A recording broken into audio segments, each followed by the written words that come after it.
Disney's once glittering crown jewel, Snow White, just turned into a box office meltdown so colossal it left every analyst in Hollywood scrambling for answers. In the eye of the storm stands Rachel Zegler, the rising star who allegedly pinned the blame for the film's downfall squarely on Disney's shoulders. According to rumors swirling around social media, she took to X like a warrior unsheathing her sword. I sat through the whole thing. This was really bad. It was extremely leftist on every political dimension: racial politics, sexual politics, class politics, regime politics. Its narrative was cowardly. It was just awful. She came out and she said, "I apologize. Like I went too far." But it wasn't sincere. Remaking the movie, they just got rid of the dwarves, but they have one token dwarf amongst these magical creatures. You actually just went backwards. You actually just erased the dwarfism side of it, the disability, like we're a disability group.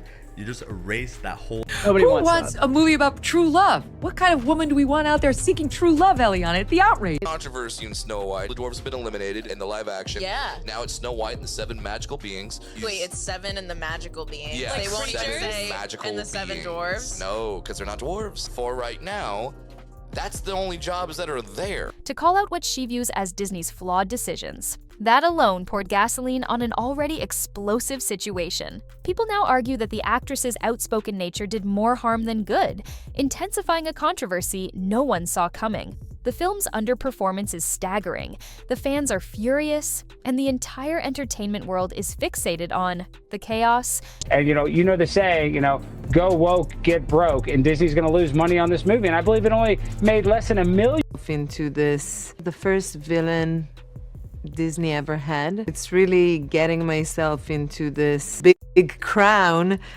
Have they ever thought about maybe like a little bit of vulnerability study, opposition research, that sort of thing before you go and hire some Zoomer who's a lunatic? There's a big focus on her love story with a guy who literally stalks her. Weird. Disney deleted Someday My Prince Will Come and made a modernized feminist alternative. Broke out with this news and I'm very, very, very excited and looking forward. Waiting to see if Rachel manages to salvage her reputation or if she just doubled down with the fiercest clapback of her career, but that's just the tip of the iceberg. Insiders claim that as soon as the abysmal box office numbers rolled in, Rachel Zegler wasted no time venting her frustrations about Snow White's dismal turnout. The rumor is that she tossed accusation after accusation at Disney's PR department.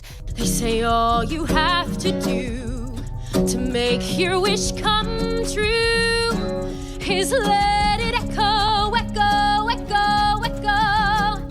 It's awful, generic. Never mind that the lyrics make no sense at all. All you have to do to make your dream come true is let it echo. Is it like on a metaphor? Pretending like Rachel Zegler is the first of them all when she looks like Lord Farquaad in the film. Doing catastrophically. They spent $300 million and it currently has a 2.2 out of 10 rating on IMDb. The movie has a major identity crisis. So she comes off as an insufferable, whiny brat. So apparently, according to them and according to the writers of Snow White, women can't even want to be in love anymore. Claiming they completely mishandled her image during the rollout. She supposedly labeled the marketing as tone deaf, insisting that all attempts to modernize the classic were overshadowed by negative publicity that Disney never properly addressed. Adding fuel to this pyre, Queen, playing the evil queen, it was pretty amazing. Part of the first, fairy tale ever told. Hardcore. They're petrified of some kind of backlash. It's got extra musical numbers that are incredibly unnecessary that really add to that runtime. And let me go ahead and let you know that they're absolutely f***ing atrocious. Now, I'm guessing that she's not married. I'm guessing that she doesn't have kids. The movie is a complete disaster, by the way. They spent $170 million to make the thing, and it had the lowest opening, under $50 million, of any of these live-action Disney remakes that they've ever had. Fans alleged that Zegler hopped on X at peak meltdown hour, releasing sharp-witted jabs like arrows at the heart of Disney's publicity strategy. Some social media watchdogs highlight that she used live streams and cryptic posts to insist that none of this would have happened had the studio listened to her from the start. Others, however, saw this as nothing but a deflection. Last week was a very big week, objectively a huge week. We had quite a few announcements. It's the first live-action film, which is Snow White and the Evil Queen. And that's me. I'm Snow White, which is so funny. I wanted my money back. It was very disappointing. No one on the right side of America can stand the star of this movie. The new Disney boss babe, who is Rachel Zegler, the inverse of Rachel Zegler is extraordinarily woke, but she's woke in a way that's quite deranged. An attempt to redirect blame away from her own commentary about the 1937 animated masterpiece. Detractors are now furious at her approach, insisting that her remarks were the first domino to fall. But that wasn't all. No matter how anyone spins the story, the numbers don't lie. With a reported production budget estimated anywhere from $240 million to $270 million, Snow White needed a massive global box office haul to break even. Instead, it crawled to a worldwide gross of around $169.7 million, a figure that had studio executives shaking their heads in disbelief. The shortfall not only hammered Disney's reputation, but also triggered an uproar among shareholders who expected yet another secure blockbuster from the House of Mouse. All the swirl of big-name marketing tie-ins and glitzy premieres couldn't salvage the film's fortunes. Analysts point out that part of the problem was a disjointed campaign that tried to appease traditional fans while also attempting to catapult the narrative into the modern age. In the end, it appealed to neither camp. Critics pounced on the final product, labeling it an identity crisis wrapped in hollow spectacle. Meanwhile, hardcore Disney devotees slammed the new storyline and perceived disregard for the beloved original. Somewhere in that crossfire, Rachel Zegler's performance was reduced to collateral damage. But the controversies didn't end there long. Before the first trailer dropped, Rachel Zegler raised eyebrows by dubbing the old Snow White weird and dated. Initially, some fans brushed off her words, assuming the actress was simply highlighting how times have changed since 1937. But as more interviews surfaced, people began suspecting she wasn't just referencing generational shifts. She might have been taking direct shots at the beloved legacy of the original film. Her remarks ignited a cultural debate. Traditionalists felt she was dismissing the entire fairy tale foundation on which Disney was built, while modern audiences applauded her willingness to point out outdated themes. The tension ballooned as supporters of the original film labeled her commentary arrogant. They argued that her negativity dimmed excitement for the remake. Meanwhile, Rachel's defenders insisted she was just being honest, positioning herself as a fearless voice unafraid to criticize a revered classic. In the end, the heated discussion overshadowed any genuine curiosity about the film's content. By the time it hit theaters, many who had cherished the 1937 version were too resentful to even buy a ticket. Rumors about friction between Rachel Zegler and Disney's higher-ups emerged from the hush-hush corridors of Hollywood. One story has it that certain executives were unnerved by Zegler's outspokenness. She was, after all, a new star who already publicly critiqued one of Walt Disney's most sacred classics. According to whispers, there were internal pleas for her to tone down her commentary and tread more carefully in interviews. This rumored pressure didn't sit well with Zegler, who's apparently known in industry circles for defending her stances with gusto. As these alleged conflicts intensified, so did the fracturing of the marketing strategy. The final promotional push was rumored to be rife with conflicting directions. Some reps wanted to highlight the film's departure from tradition, while others urged a safer approach, emphasizing nostalgia.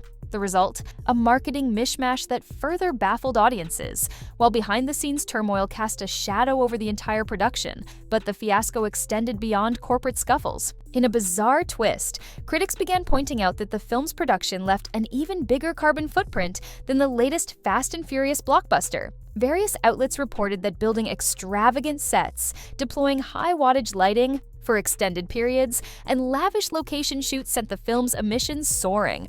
Environmental advocacy groups latched onto the story, accusing Disney of hypocrisy, especially since the company publicly touts its environmental commitments. This revelation arrived at the worst possible moment. Already battered by controversies over story changes, dwarfs replaced with CGI, and Zegler's remarks, Disney found itself slapped with moral outrage over Earth-unfriendly practices. Social media was flooded with condemnation. People started calling the film an eco-nightmare. Meanwhile, insiders say Rachel Zegler privately complained that the environmental fiasco was yet another area where Disney dropped the ball, overshadowing any acting accolades she could have earned. Publicly, however, she focused on fueling the blame game swirling online. But the crisis still had room to grow. Rachel Zegler's alleged clapback on X was ferocious. Commentators described it as a full-throttle rant of epic proportions. Fans demanded accountability, while Zegler's defenders doubled down, claiming Disney failed to shield its lead actress from the wave of negativity. Excerpts circulated, painting her as someone fed up with being the easy scapegoat for a corporate. Misfire. She reportedly shot off stinging remarks about executive decisions, cost-cutting measures, and a refusal to adapt to her feedback on script rewrites. Celebrity responses ran the gamut. Some well-known names who had once publicly supported Zegler went silent. Others quietly unliked her posts. A handful of her co-stars from other projects posted cryptic messages hinting that it was a shame how one person was left to carry the blame. Meanwhile, fans engaged in social media warfare. Hashtags like Snow White Disaster and Zegler vs. Disney trended intermittently, fueling the animosity. It was online chaos, the perfect storm of modern fandom's fury meets big studio meltdown. But the wake of destruction cast even broader shadows. With this fiasco unfolding under a white-hot public spotlight, Disney found itself reassessing planned projects. One high-profile casualty was rumored to be the live-action Tangled. Insiders say the studio slammed on the brakes, worried that a similar fiasco could cripple them financially and culturally. After all, they'd already sunk a fortune into the Snow White remake. Could they afford another bomb? Industry experts are torn. Some believe Disney will learn from its missteps. They might tighten control over public statements from their leads, revamp marketing strategies, and meticulously manage controversies. Others fear the studio will swing in the opposite direction, hesitating to cast passionate or opinionated stars who might stir up a hornet's nest. In either scenario, Rachel Zegler's saga sets a cautionary precedent. Traditional fans have proven they'll rage against a perceived betrayal of legacy. Meanwhile, younger audiences might not be as eager to embrace new visions of old fairy tales if they suspect the finished product will be half-baked or overshadowed by drama. But this isn't where the story stops. The strangest, most surreal part of this entire Snow White implosion is how Rachel Zegler's reputation didn't just take a hit. It was thrown into a blender, spun on high, and dumped across every corner of Hollywood gossip circles. This wasn't just a PR misstep. It was a full-blown identity crisis. Because Rachel wasn't supposed to be this girl. She was supposed to be the next big thing. The girl with the golden voice, Broadway roots, Spielberg's hand-picked lead for West Side Story. But now, just a few years later, she's being picked apart in comment sections like she's a symbol of everything wrong with modern remakes. And that's not an easy rep to shake off. Once, she walked into interviews with that fresh-faced sparkle and a Disney princess contract in hand. Now, she's trending on X because fans are calling her the actress who tanked a fairy tale. Harsh, sure, but that's the internet. And Rachel didn't exactly soften the blows. Instead of pulling back, she clapped back. Hard, which, to some, looked empowering. But to others, it was a career miscalculation so wild it'll be studied by PR reps for years to come. Let's not forget, Rachel didn't just criticize the 1937 film, she mocked it. She called it weird, downplayed its love story, and made statements that sounded like she resented the very legacy she was hired to represent. Fans felt betrayed, executives cringed, and the narrative began to turn fast. She wasn't just an actress anymore, she was a symbol of what happens when a studio tries to modernize something beloved and hands the mic to someone who wasn't ready for the backlash. But here's where it gets messy.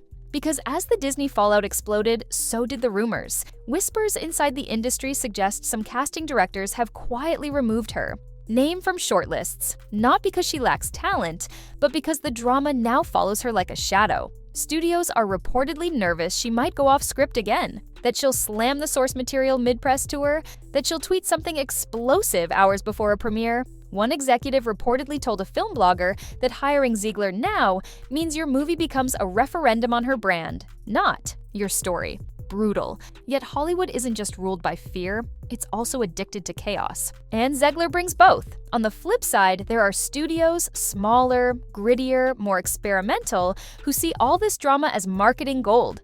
They don't want safe. They want sparks, and Rachel delivers that in spades. She's loud, she's opinionated, she doesn't play by the rules. Some producers even see her as Gen Z's first true wildcard, an actress who comes with her own headlines baked in. And according to those in the know, she's already been approached for roles in indie films, edgy musicals, and streaming projects. that aren't afraid of controversy. One insider hinted that she's on the radar for a role in a buzzy HBO Max dark comedy.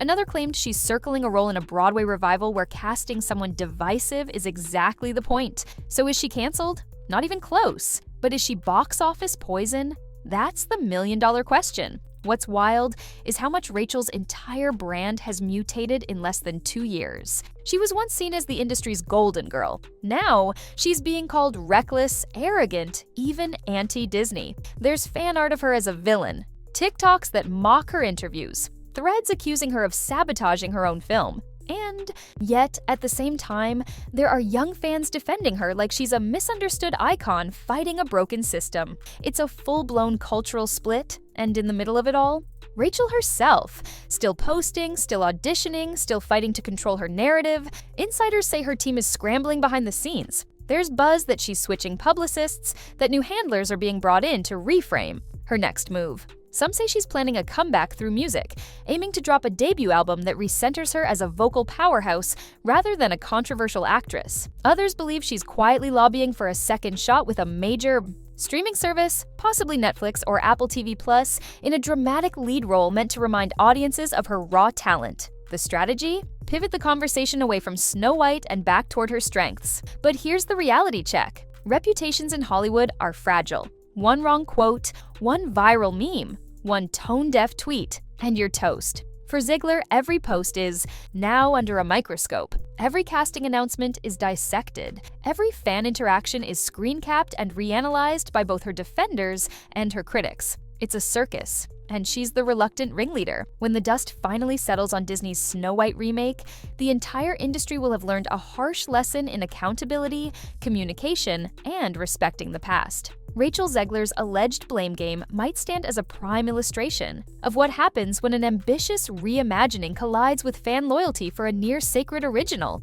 Fandom can be unforgiving, and corporate marketing can be precarious, even for a juggernaut like Disney. The meltdown cost millions, rattled trust in live-action remakes, and unleashed an avalanche of controversies that might linger for years. Snow White's downfall stands as both a spectacle and a warning. And for Rachel Zegler, it might very well be the defining controversy of her early career, unless something even more explosive comes along to steal the spotlight. Only time will unravel the truth behind the finger-pointing, the corporate friction, and the rumored meltdown that scorched this production's legacy into the record books.